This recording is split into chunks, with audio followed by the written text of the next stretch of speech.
بسم اللہ الرحمن الرحیم۔ سامعین کرام، آپ سن رہے ہیں داستان امیر حمزہ کی جلد نمبر 4 اور یہ اس سلسلے کی قسط نمبر 19 ہے۔ آپ اگر میرے چینل کہانی گھر پر نئے ہیں اور آپ نے ابھی تک میرا چینل کہانی گھر سبسکرائب نہیں کیا تو میرے چینل کہانی گھر کو سبسکرائب کر لیجئے اور بیل آئیکن پر کلک کر دیں تاکہ نئی آنے والی ویڈیو کی اطلاع بر وقت آپ تک پہنچ سکے۔ شام کے وقت امیر حمزہ نے استفتانوش اور صدفنوش کو اپنے پاس بلوایا۔ عمرو نے فوراً انہیں حاضر کیا۔ ان کے ہاتھ پیر بندھے ہوئے تھے۔ حمزہ نے پوچھا، کہو کیا حال ہے؟ مجھ سے لڑنے میں تمہیں کچھ لطف آیا؟ بے شک، استفتانوش نے جواب دیا، آپ بہادر شخص ہیں، تم بھی بہادر اور نڈر ہو۔ امیر حمزہ نے کہا۔ یہ سن کر دونوں بھائی بے حد خوش ہوئے، کہنے لگے، ہم ہمیشہ کے لیے آپ کی اطاعت قبول کرتے ہیں۔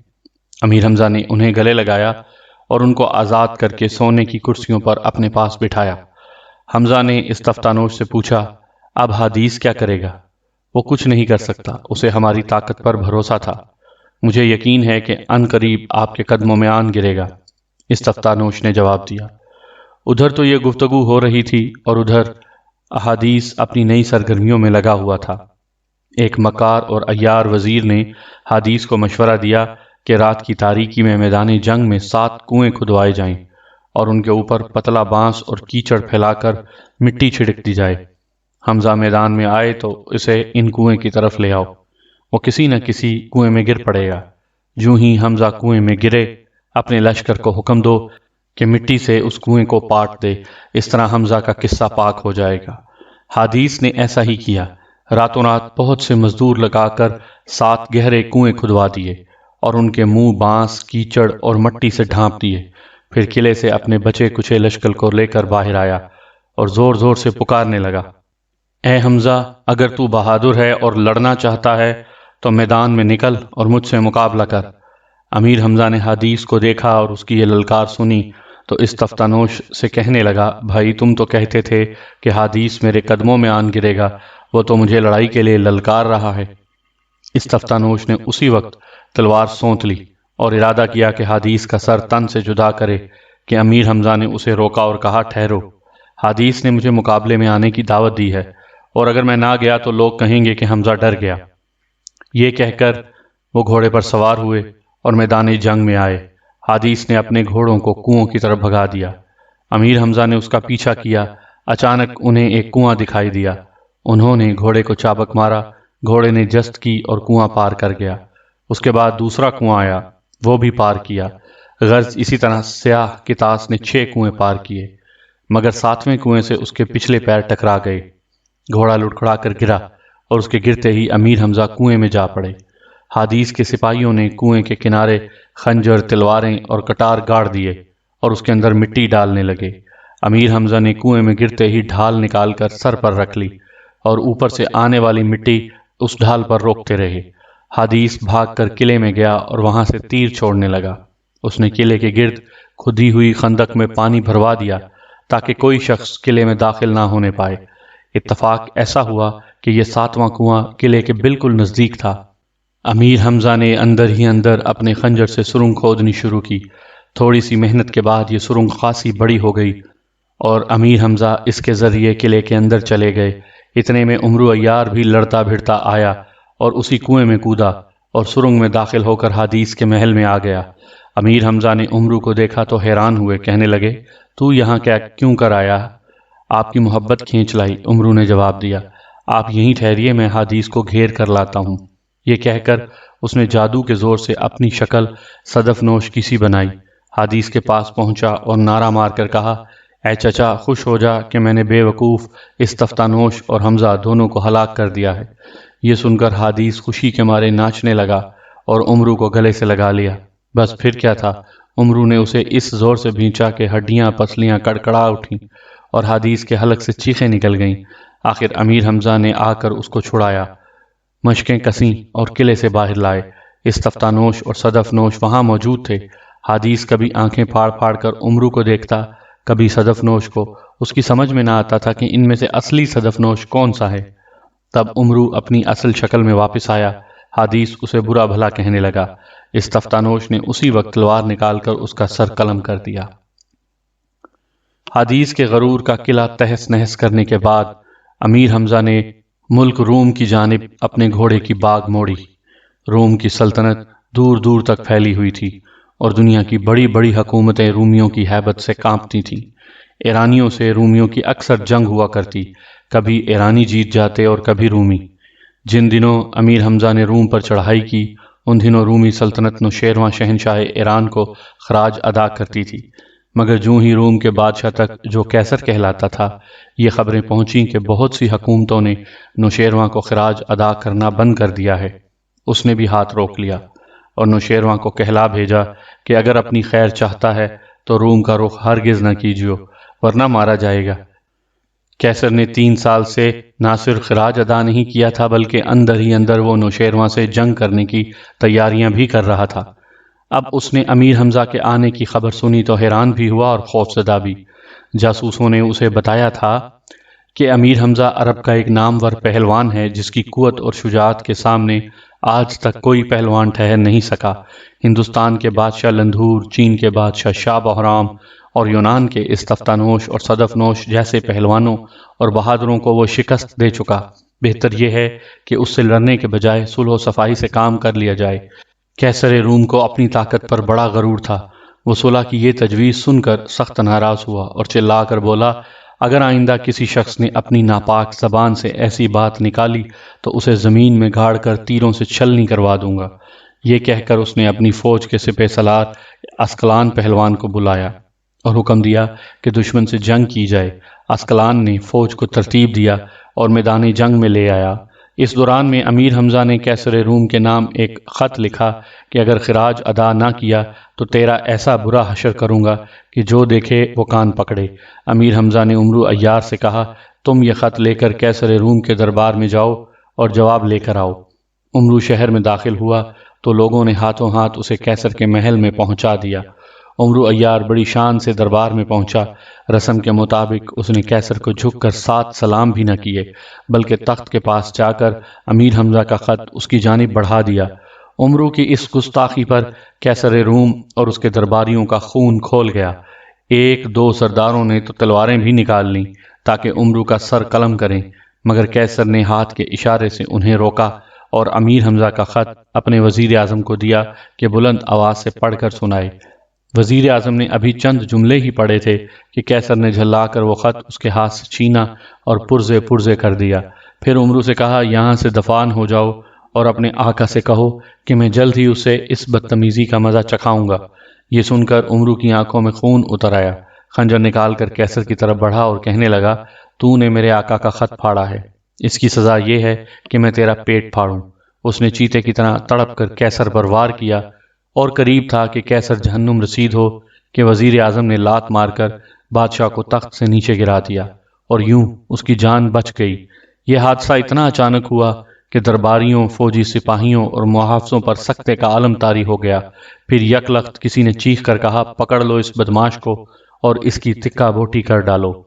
چاروں طرف سے عمرو پر دشمنوں نے یلغار کی، مگر وہ تو بجلی بنا ہوا تھا، بھلا ان کے قابو میں کیوں کر آتا۔ ہرن کی طرح کولانچیں اور چوکڑیاں بھرتا ہوا محل میں گھومنے لگا۔ وہ کسی کے ہاتھ نہ آتا تھا، بلکہ موقع ملتا تو کسی نہ کسی کو خنجر مار کر ہلاک کر دیتا۔ آخر کیسر نے جھنجھلا کر حکم دیا، اس بھوت کو محل سے باہر نکل جانے دیا جائے، ورنہ یہ سب کو مار ڈالے گا۔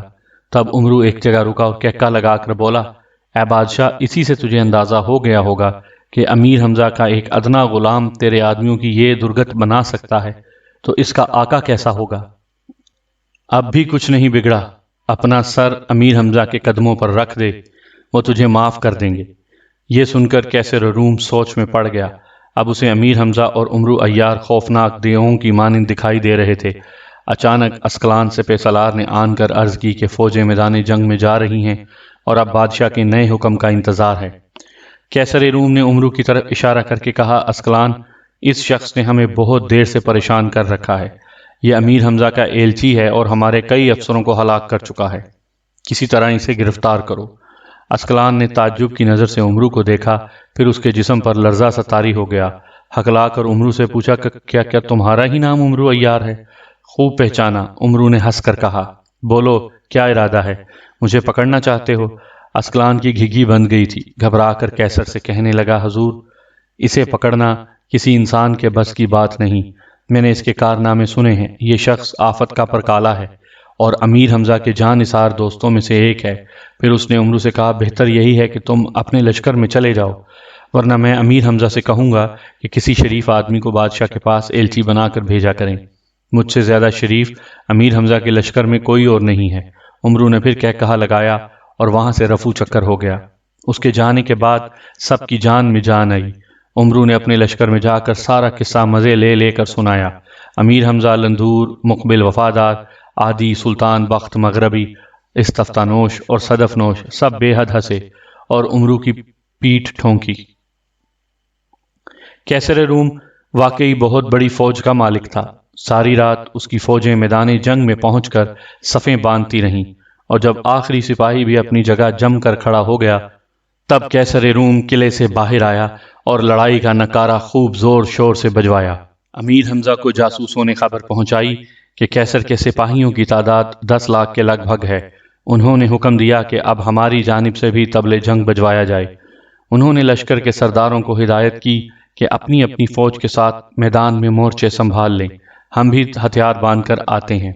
جب دونوں فوجیں میدان میں آمنے سامنے لڑائی کے لیے مستعد ہوئیں اور سپاہیوں نے حلق پھاڑ پھاڑ کر نعرے لگانے شروع کیے، تب نقیبوں کا ایک دستہ ایک جانب سے نکلا اور انہوں نے پکار کر کہا، کون جوان مرد ہے جو میدان میں آ کر بہادری کے جوہر دکھائے اور اپنے باپ دادا کا نام روشن کرے؟ یہ پکار سن کر کیسر روم کے لشکر سے اسکلان گھوڑے پر سوار ہو کر نکلا اور میدان کے بیچ میں آ کر نعرہ لگایا، جس کو موت کی آرزو ہے وہ سامنے آئے۔ استفتانوش نے اسکلان کو دیکھا اور ہنسا۔ پھر امیر حمزہ سے کہا، اجازت ہو تو میں اسکلان سے دو ہاتھ کروں۔ امیر حمزہ نے اشارے سے استفتانوش کو اجازت دی اور وہ اپنا گھوڑا دوڑاتا ہوا اسکلان کے مقابل جا پہنچا۔ اسکلان نے اپنے سامنے استفتانوش کو موجود پایا تو حقارت سے کہنے لگا، میں تو تجھے بڑا بہادر سمجھتا تھا، لیکن اب پتہ چلا کہ تو بزدل ہے۔ بھلا یہ تو بتا کہ تو نے اپنے چچا کو کیوں مارا اور ایک معمولی عرب کی غلامی کیوں قبول کی؟ میرا چچا بزدل اور مکار تھا، اس لیے میں نے اسے مارا، استفتانوش نے جواب دیا، اور حمزہ کی غلامی اس لیے قبول کی کہ اس وقت روئے زمین پر اس سے بڑا پہلوان اور کوئی نہیں۔ افسوس، صد افسوس کہ تو نے اپنے باپ دادا کے نام کو بٹا لگایا، اسکلان نے کہا۔ خیر جو کچھ بھی ہوا ٹھیک ہوا، اب یہ بتا کہ تو یہاں لڑنے آیا ہے یا باتیں بنانے؟ استفتانوش نے گرز گھما کر پوچھا۔ تب اسکلان نے بھی اپنا گرز سنبھالا اور ایسی خوفناک جنگ شروع ہوئی کہ دونوں لشکروں کے سپاہی اش اش کر اٹھے، لیکن ان بہادر پہلوانوں میں سے کوئی بھی جیت نہ سکا۔ آخر سورج غروب ہوا اور لڑائی بند ہوئی۔ اگلے روز میدان میں پھر وہی منظر تھا۔ اسکلان سپہ سالار جوش سے بھرا ہوا سامنے آیا۔ استفتانوش پھر اس کے مقابلے میں جانا چاہتا تھا کہ اسکلان نے نعرہ لگایا، حمزہ میدان میں نکلے، وہ کہاں چھپا ہوا ہے؟ سن کر امیر حمزہ نے استفتانوش کو روکا۔ پیغمبروں کے مقدس ہتھیار باندھ کر سیاہ کتاس پر سوار ہوئے اور اپنی فوجوں کی سلامی لیتے ہوئے میدان جنگ میں اترے۔ اسکلان ایک بھاری بھرکم اور سیاہ فام پہلوان تھا۔ اس کا خیال تھا کہ حمزہ کسی دیو کے برابر ہوگا اور طاقت میں ہاتھی سے بھی زیادہ ہوگا، مگر جب اس نے ایک معمولی قد کے ایک خوبصورت عرب جوان کو اپنے سامنے پایا تو حیران ہو کر چلایا، اے بد نصیب جوان، تو کون ہے اور کیوں اپنی قضا کی تلاش میں آیا ہے؟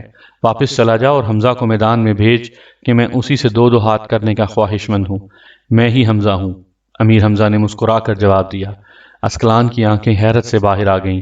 وہ چند لمحے تک امیر حمزہ کو گھورتا رہا، پھر کہنے لگا، قسم ہے پیدا کرنے والے کی، مجھے یقین نہیں آتا تو ہی وہ نام اور پہلوان ہے جس نے تمام دنیا میں شہرت حاصل کی ہے۔ شاید تو کوئی جادوگر ہے۔ میں جادوگروں پر لعنت بھیجتا ہوں، امیر حمزہ نے جواب دیا۔ زیادہ بحث نہ کر اور ہتھیار اٹھا۔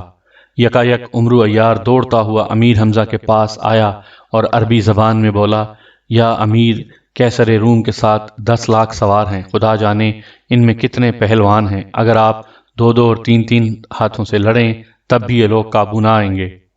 امیر حمزہ نے مشکل سے بات ختم کی تھی کہ اسکلان نے انہیں بے خبر پا کر گرز سے حملہ کر دیا۔ وار ایسا زبردست تھا کہ حمزہ اپنی ڈھال پر نہ روکتے تو کھوپڑی کے 1000 ٹکڑے ہو جاتے۔ اسکلان کا گرز جب حمزہ کی ڈھال پر پڑا تو اس میں سے چنگاریاں اڑیں اور بڑا زبردست دھماکہ ہوا۔ اس موقع پر عجیب تماشا ہوا۔ امیر حمزہ کی ڈھال سے آگ کی جو چنگاریاں اڑیں ان میں سے ایک چنگاری اسکلان کی آنکھ میں پڑی اور وہ تکلیف سے چلا اٹھا۔ امیر حمزہ نے اسی وقت اپنا گھوڑا بڑھا کر اسکلان کی کمر پکڑی اور اس کے گھوڑے کو اس زور کی لات ماری کہ وہ 20 قدم دور جا گرا۔ پھر حمزہ نے نعرہ مار کر اسکلان کو دونوں ہاتھوں پر اٹھایا اور زمین پر دے مارا۔ عمرو بھاگا بھاگا آیا اور اس کے ہاتھ پیر باندھ کر اپنے لشکر میں لے گیا۔ سامعین کرام، آپ یہ کہانی میرے چینل کہانی گھر میں سن رہی ہیں۔ آپ نے ابھی تک یہ چینل سبسکرائب نہیں کیا تو میرے چینل کو سبسکرائب کر لیجئے اور بیل آئیکن پر کلک کر دیجئے تاکہ نئی آنے والی ویڈیو کی اطلاع بر وقت آپ تک پہنچ سکے۔ اسکلان سپہ سالار کے چھوٹے بھائی کا نام بھی اسکلان تھا۔ جب اس نے بڑے بھائی کو یوں بے کسی کے عالم میں عمرو عیار کے ہاتھوں بنتے دیکھا تو تلوار کھینچی اور غضب ناک ہو کر نعرے مارتا ہوا میدان میں آیا۔ امیر حمزہ نے ایسی تلوار ماری کہ اس کے ہاتھ سے تلوار چھٹ کر دور جا گری، اور اس سے پہلے کہ وہ ہوشیار ہو کر کوئی اور ہتھیار اٹھاتا، حمزہ کا گھونسا پوری شدت سے اس کی گردن پر پڑا۔ اسکلان لٹو کی طرح گھوما اور زمین پر ڈھیر ہو گیا۔ عمرو نے جھٹ پٹ اسے بھی باندھا اور گھسیٹتا ہوا اپنے لشکر میں لے گیا۔ کیسر روم ایک اونچے ٹیلے پر کھڑا یہ سب کارروائی دیکھ رہا تھا۔ اسکلان بھائیوں کی پٹائی اور گرفتاری کے بعد اس نے اپنی ٹڈی دل فوج کو حکم دیا کہ دشمن پر ٹوٹ پڑو۔ حکم کی دیر تھی کہ 10 لاکھ رومی سپاہی تلواریں چمکاتے ہوئے امیر حمزہ کے لشکر پر آن گرے۔ ایسی گھمسان کی جنگ ہوئی کہ میدان جنگ خون سے سرخ ہو گیا۔ ہر طرف لاشوں کے انبار لگ گئے، گھوڑوں کے ہنہنانے کی آواز، زخمیوں کا شور و غل اور سپاہیوں کے دل دہلا دینے والی نعرے سے میدان جنگ قیامت کا نمونہ پیش کر رہا تھا۔ امیر حمزہ کے سپاہیوں نے ایسی جی داری سے رومیوں کا مقابلہ کیا کہ ان کے چھکے چھوٹ گئے۔ امیر حمزہ دونوں ہاتھوں میں تلواریں تھامے دشمن کے لشکر میں یوں پھر رہے تھے جیسے بکریوں کے ریوڑ میں شیر، دائیں بائیں آگے پیچھے ان کی تلوار برابر چل رہی تھی اور جس پر پڑتی اسے خون میں نہلائے بغیر نہ چھوڑتی۔ آن کی آن میں انہوں نے کشتوں کے پشتے لگا دیے۔ ادھر لندھور، استفتانوش، صدف نوش، عادی پہلوان، مقبل وفادار، شہپال ہندی کے بیٹوں اور سلطان بخت مغربی نے اس کثرت سے رومیوں کو تہس نہس کیا کہ 10 لاکھ میں سے 5 لاکھ آدمی شام تک مارے جا چکے تھے اور باقی بھاگنے کا بہانہ تلاش کر رہے تھے۔ مگر کیسر روم بڑی بے جگری سے لڑ رہا تھا۔ یکایک عادی پہلوان کی نظر کیسر پر پڑی اور وہ دل میں کہنے لگا، اس موذی کو جب تک گرفتار نہ کروں گا اس وقت تک جنگ ختم نہ ہوگی۔ وہ صفوں پر صفے کاٹتا آخر کیسر روم کے قریب جا پہنچا۔ بڑے بڑے شہزور رومی پہلوان اور جنگجو سپاہیوں نے اپنے بادشاہ کو گھیرے میں لے لیا، مگر عادی نے سب کو اٹھا اٹھا کر زمین پر پٹک دیا۔ آخر کیسر اکیلا رہ گیا۔ تب عادی نے اسے اپنی رسی سے باندھا اور گھسیٹتا ہوا امیر حمزہ کے پاس لے کر آیا۔ کیسر کی گرفتاری پر حمزہ نے عادی کو ایک قیمتی انگوٹھی انعام میں دی اور حکم جاری کیا کہ کل 10 گائیں بھون کر عادی کو کھلائی جائیں۔ اپنے بادشاہ کی گرفتاری کے بعد بچی کچی رومی فوج نے ہتھیار ڈال دیے۔ امیر حمزہ نے بھی لڑائی بند کی اور فتح کا نعرہ بجوایا۔ پھر وہ اپنے خیمے میں واپس آئے اور کیسر روم کو طلب کیا۔ اے بادشاہ، تو نے دیکھا کہ خدا نے تیرے غرور اور طاقت کے نشے کو کس طرح توڑا۔ اب بول تیرے ساتھ کیا سلوک کیا جائے۔ اگر تو حضرت ابراہیم علیہ السلام کے دین پر ایمان لانے کا وعدہ کرے تو تجھے آزاد کر دوں گا۔ میں حضرت ابراہیم علیہ السلام پر ایمان لاتا ہوں، کیسر نے کہا۔ اس کے ساتھ جتنے رومی سپاہی گرفتار ہوئے تھے وہ بھی سب کے سب دین ابراہیمی پر ایمان لے آئے۔ اس کے بعد امیر حمزہ نے اسے خلعت پہنا کر اپنے برابر بٹھایا اور بڑی عزت کے ساتھ کیسر روم نے 3 سال کا خراج ادا کیا اور آئندہ کے لیے نوشیروان کا وفادار رہنے کا عہد کیا۔ امیر حمزہ نے ایک ایلچی کو حکم دیا، روم اور یونان کا 3 سالہ خراج لے کر نوشیروان کے پاس مدائن جاؤ، میں خود مصر کی جانب کوچ کرتا ہوں۔ وہ ایلچی اسی وقت چند آدمیوں کو ساتھ لے کر تیزی سے مدائن کی جانب چلا۔ 2 ماہ بعد وہاں پہنچا اور نوشیروان کو سب حال کہہ سنایا۔ ادھر امیر حمزہ نے کیسر روم کو حکومت واپس کی، مگر اس کے سپہ سالار اسکلان کو اپنے ساتھ مصر کی مہم پر چلنے کا حکم دیا۔ وہ دن رات تیزی سے سفر کرتے اور منزلوں پر منزلیں طے کرتے ہوئے مصر کی طرف بڑھے اور مہینوں کا راستہ دنوں میں طے کرتے ہوئے آخر ایک دن دوپہر کو دریائے نیل کے کنارے ڈیرے ڈال دیے۔ نیل ملک مصر کا مشہور دریا ہے۔ مصر کے بادشاہ کو عزیز مصر کہتے تھے۔ جاسوسوں نے کیسر روم کی شکست اور امیر حمزہ کے آنے کی خبر اسے سنائی تو اس کے ہوش اڑ گئے۔ اسے کسی طرح یقین نہ آتا تھا کہ ایک معمولی عرب نوجوان دنیا کی عظیم الشان رومی سلطنت کو کیوں کر شکست دے سکتا ہے۔ اس نے فوراً اپنے امیروں، وزیروں اور فوجی سرداروں کو طلب کیا اور ان سے کہا کہ امیر حمزہ سے جنگ کرنا حماقت ہے، اسے کبھی شکست نہیں دی جا سکتی، البتہ یہ ممکن ہے کہ دھوکہ اور فریب سے اس پر قابو پایا جائے۔ آخر یہ فیصلہ ہوا کہ امیر حمزہ کی ظاہر میں اطاعت قبول کر لی جائے اور پھر کھانے میں بے ہوشی کی دوا ملا کر انہیں اور ان کے ساتھیوں کو بے ہوش کر دیا جائے، اس کے بعد جو سلوک مناسب ہو ان سے کیا جائے۔ عزیز مصر نے امیر حمزہ کو ایلچیوں کے ذریعے اطاعت کا پیغام بھیجا اور پھر خود بھی اپنے وزیروں اور امیروں سمیت ان کی خدمت میں حاضر ہوا۔ اس نے امیر کے قدموں کو بوسہ دیا، لندھور اور عادی پہلوان کے ہاتھ چومے، عمرو عیار کو خوش کرنے کے لیے اشرفیوں کی 1000 تھیلیاں اسے عنایت کیں۔ اس طرح استفتانوش، صدف نوش اور دوسرے پہلوانوں کو بھی تحفے تحائف دے کر خوش کر دیا۔ امیر حمزہ عزیز مصر کا اخلاق دیکھ کر حیران رہ گئے۔ وہ بار بار کہتا تھا، حضور میری بڑی خوش نصیبی ہے کہ آپ یہاں تشریف لائے، یہ سلطنت کیا چیز ہے، کہیے تو ساری دنیا آپ پر قربان کر دوں۔ انسان خوشامد اور تعریف کی باتیں پسند کرتا ہے، امیر حمزہ میں بھی یہ کمزوری تھی۔ عزیز مصر نے خوشامد اور تعریف کا ایسا جال بچھایا کہ امیر اس میں پھنس گئے اور انہوں نے عزیز مصر کی یہ درخواست قبول کر لی کہ شام کو دعوت میں شریک ہوں گے۔ ادھر عزیز مصر نے اپنے محل میں دعوت کا شاندار انتظام کیا۔ ادھر امیر حمزہ نے لشکر کی نگرانی کے لیے استفتانوش اور صدف نوش کو چھوڑا اور خود تمام دوستوں کو لے کر شہر میں داخل ہوئے۔ لوگوں نے نعروں سے ان کا استقبال کیا اور سب کے گلے میں پھولوں کے ہار ڈالے۔ شہر میں چراغاں کیا گیا تھا اور گلی کوچوں میں ایسا ہجوم تھا کہ کھوے سے کھوا چلتا تھا۔ عزیز مصر اپنے امیروں اور وزیروں سمیت امیر حمزہ کے استقبال کے لیے محل کے دروازے پر موجود تھا۔ وہ مہمانوں کو نہایت عزت سے محل میں لے گیا اور دسترخوان بچھانے کا حکم دیا۔ غلاموں نے آنن فانن ہزارہا قسم کے کھانے دسترخوان پر سجا دیے۔ عادی پہلوان کی آنکھیں خوشی سے چمکنے لگیں اور منہ میں پانی بھر آیا۔ اس نے خوب بڑھ بڑھ کر ہاتھ مارے اور دیکھتے دیکھتے دسترخوان پر جھاڑو پھیر دی۔ عادی کی یہ خوراک دیکھ کر عزیز مصر اور اس کے درباریوں کے ہوش اڑ گئے۔ جلدی جلدی چند بکرے بھنوا کر اس کے آگے رکھے اور عادی انہیں بھی چٹ کر گیا۔ اس پر بھی اس کا پیٹ اچھی طرح نہیں بھرا تھا اور وہ کھانا مانگنے کا ارادہ کر رہا تھا کہ امیر حمزہ نے اشارے سے اسے منع کر دیا۔ تب عادی نے پیٹ پر ہاتھ پھیرا اور ایک ایسی زبردست ڈکار لی کہ محل کے برج پر بیٹھے ہوئے بے شمار جنگلی کبوتر ڈر کر اڑ گئے۔ کھانے سے فارغ ہوئے تو پھلوں کی باری آئی، پھر خوشبودار شربت سے بھری ہوئی بڑی بڑی بلور کی سورائیاں اور شیشے کے پیالے لائے گئے۔ اسی شربت میں بے ہوشی کی دوا ملائی ہوئی تھی۔ عزیز مصر نے اپنے ہاتھ سے پیالے بھر بھر کر مہمانوں کو دینے شروع کیے۔ عادی پہلوان کی پیاس بھلا ایک پیالے سے کیا بجھتی، اس نے اوپر تلے 10-12 سوراخیاں چڑھا لیں اور انٹا غفیل ہو گیا۔ بے ہوش ہونے سے پہلے اس نے لندھور سے کہا، ایسا مزیدار شربت زندگی بھر نہیں پیا، مگر بھائی دیکھنا اس کمرے کی چھت کیوں گھوم رہی ہے۔ لندھور نے بھی جی بھر کے شربت پیا تھا، اس کی حالت بھی عادی سے کچھ مختلف نہ تھی۔ اس نے گردن اونچی کر کے چھت کو دیکھا اور دونوں ہاتھ یوں پر اٹھا دیے جیسے گھومتی ہوئی چھت کو روکنے کی کوشش کر رہا ہے۔ پھر وہ بے ہوش ہو گیا۔ عادی بھی ایک طرف اوندھے منہ پڑا تھا۔ اس وقت امیر حمزہ اور عمرو عیار کچھ ہوش میں تھے، مگر ان کے ہاتھ پیر سن ہو گئے تھے۔ تھوڑی دیر میں سلطان بخت مغربی، شہپال ہندی کے بیٹے اور عادی کے تمام بھائی لمبے لمبے لیٹ گئے۔ تب امیر حمزہ نے عمرو سے کہا، آج ہم مارے گئے، عزیز مصر نے شربت میں کچھ ملا دیا ہے۔ یہ سن کر عزیز مصر پر خوف طاری ہوا، وہ اٹھ کر بھاگا تو عمرو نے اسے پکڑنا چاہا، مگر فوراً ہی غش کھا کر گر پڑا۔ حمزہ اپنی جگہ بے حرکت بیٹھے تھے اور حیرت سے ہر طرف دیکھتے تھے۔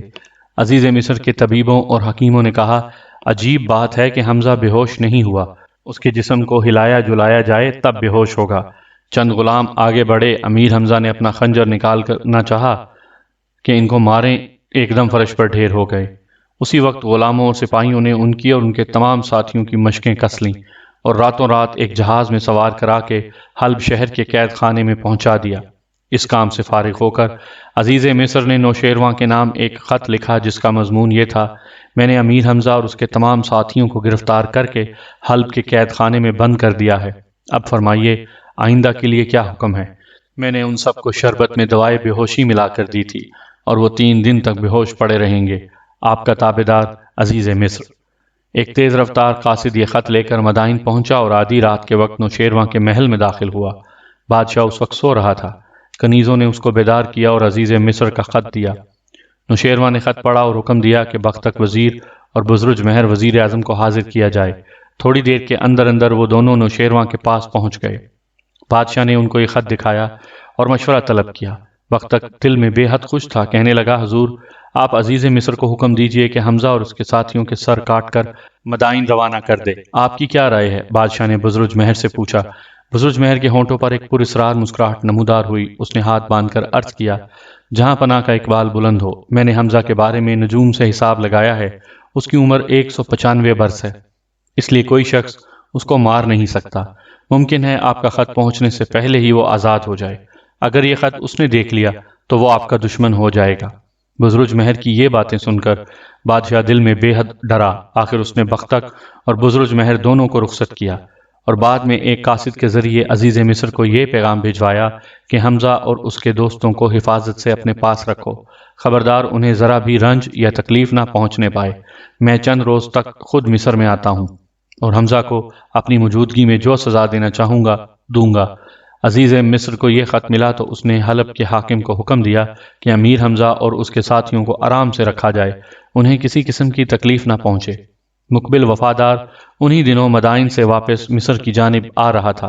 راستے میں اسے خبر ملی کہ عزیز مصر نے امیر حمزہ اور لندھور وغیرہ کو شربت میں دوائے بے ہوشی ملا کر حلب کے قید خانے میں بند کر دیا ہے۔ وہ دن رات منزلیں مارتا ہوا مصر کی سرحد کے قریب پہنچا تو پتہ چلا کہ لشکر کی نگرانی استفتانوش اور صدفنوش کر رہے ہیں۔ یہ دونوں بھائی امیر حمزہ کے ساتھ دعوت میں نہیں گئے تھے، اس لیے قید سے بچ گئے اور اب دشمن کی فوج سے خون ریز جنگ کر رہے ہیں۔ مقبل وفادار نے ان دونوں بھائیوں سے کہا کہ آپ دشمن کو لڑائی میں مصروف رکھیں اور میں کسی تدبیر سے حلب پہنچ کر امیر حمزہ کو قید خانے سے نکالتا ہوں۔ اس نے سوداگر کا بھیس بدلا اور بہت سا سامان اونٹوں پر لاد کر غلاموں کی ایک جماعت کے ساتھ حلب کی جانب روانہ ہوا۔ حلب شہر کا حاکم عزیز مصر کا داماد تھا۔ اگرچہ بادشاہ نے اسے حکم دیا تھا کہ امیر حمزہ اور ان کے ساتھیوں کو کوئی تکلیف نہ دی جائے، مگر اس شخص کو قیدیوں پر ظلم توڑنے میں مزہ آتا تھا۔ عادی پہلوان کھائے بغیر کیسے زندہ رہتا؟ حاکم نے جان بوجھ کر اس کی خوراک میں کمی کر دی۔ آخر ایک دن عادی نے کہا، کہیں ایسا نہ ہو کہ میں تجھے کچا چبا جاؤں، اس لیے مجھے تنگ نہ کر اور روزانہ 10 بکروں کی یخنی، 1 دمبے کا قورمہ اور من بھر روٹیاں صبح ناشتے کے لیے بھجوا دیا کر۔ عادی کی یہ بات سن کر حاکم نے حکم جاری کیا کہ اس پہلوان کو 2 روز تک بھوکا رکھا جائے تاکہ اسے اس گستاخی کی سزا ملے۔ اس حاکم کی بیوی کا نام زہرہ تھا اور وہ عزیز مصر کی بیٹی تھی۔ انہی دنوں زہرہ نے خواب میں دیکھا کہ آسمان میں ایک عالی شان دروازہ کھلا ہے اور اس دروازے میں سے ایک تخت نمودار ہو کر آہستہ آہستہ زمین پر اترا ہے۔ تخت پر ایک نورانی شکل کے بزرگ بیٹھے ہیں۔ زہرہ نے ان سے پوچھا، اے بزرگ آپ کون ہیں؟ انہوں نے جواب دیا، میرا نام ابراہیم ہے، میں خدا کا پیغمبر ہوں۔ اس شہر کے فلاں بازار میں ایک شخص نے سوداگر بن کر دکان کھولی ہے، اس کا نام مقبل وفادار ہے اور وہ امیر حمزہ کا جان نثار دوست ہے۔ تم جاؤ اور اس سے مل کر حمزہ کو قید سے نکالنے کی تدبیر کرو۔ اتنا کہہ کر وہ بزرگ دوبارہ آسمان کی جانب چلے گئے اور ان کا تخت نظر سے اوجھل ہو گیا۔ زہرہ کی آنکھ کھلی تو اسے یہ خواب اچھی طرح یاد تھا۔ صبح ہوتے ہی وہ اٹھی اور بھیس بدل کر اسی بازار میں گئی جس کا نام حضرت ابراہیم علیہ السلام نے خواب میں بتایا تھا۔ مقبل وفادار کپڑے کی ایک دکان کھولے بیٹھا تھا۔